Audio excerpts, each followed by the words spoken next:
For centuries, Greek life has had a notable presence on college campuses throughout the country. In fact, fraternities were established as early as 1824 at our own Princeton University. However, shortly after their establishment, they were banned for over a century. Upon returning, the university no longer officially recognized them, and even more recently, they have faced intense scrutiny by the administration for their questionable impact on undergraduate life. University officials feel that involvement in Greek life is dishonorable and can have harsh social ramifications such as social division, hazing, and alcohol abuse. Although the university feels this way, fraternities and sororities can be an integral part of one's college experience and can lead to lifelong benefits and a sense of honor. As it so happens, over 15% of all of Princeton undergraduate students are affiliated with fraternities or sororities. Being involved in Greek life can mean much more than just partying with fraternity brothers or sorority sisters. We interviewed several students to take a closer look.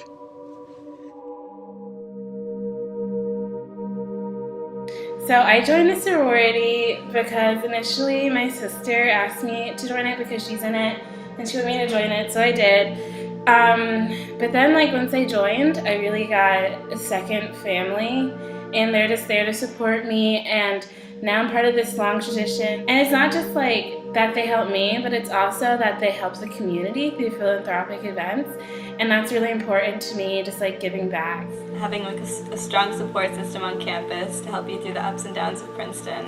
And they're just a fun group of girls to hang out with. Hi, I'm Dylan Jaffe, and I'm pledging a fraternity here at Princeton. And I guess for me, the fraternity goes just way beyond partying and drinking. And I think there are a lot of misconceptions out there about fraternities and what they do, and for me the experience has been overwhelmingly positive. It's been a great way for me to meet new people, and as a freshman it's sometimes hard to meet older classmates. There's not a lot of opportunities, and the fraternity has been a great gateway into that. And it's just, I guess, this bonding with people who I share similar interests and beliefs with, that's what makes the fraternity so special to me.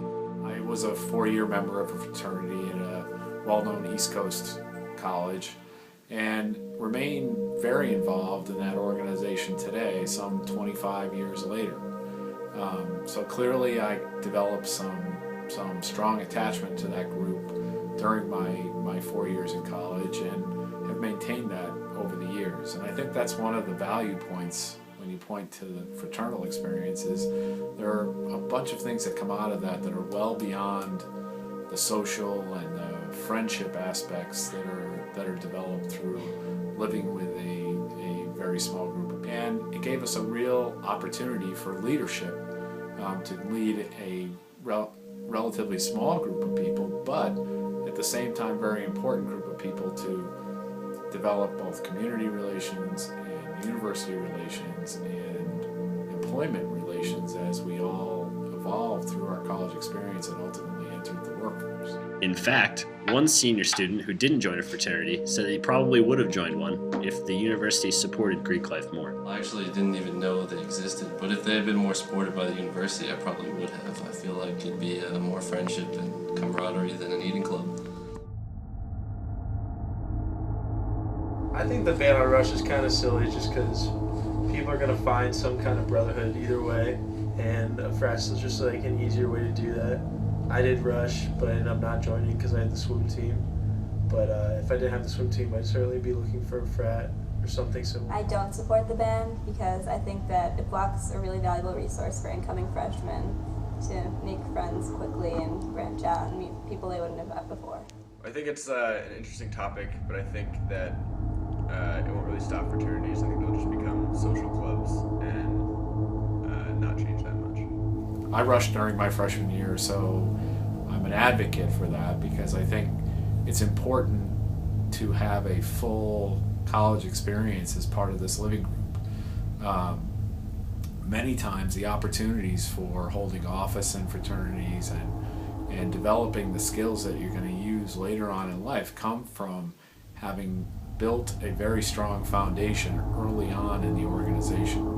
There are those who would argue that you're pigeonholing an individual by forcing him to join a very small social group, and that's going to eliminate all other possibilities for him in his university time. And I would say that fraternities are a part of the university experience. They're not exclusive. to being involved in either sports or music or the arts or any of the other things that come with university life. It's about choosing the way you want to live during your 4 years. It sounded extremely beneficial for me to have that really strong, close support group around me as I went through those college years. So I would encourage people who are considering Greek life to really look at all of the aspects surrounding Greek life and not just the stigma of the negative social attributes that are normally associated with fraternities. I think it's a bad idea that they're blocking these options out for people in freshman year. At a place as tough as Princeton, you really need all the outlets you can get to help you deal with things.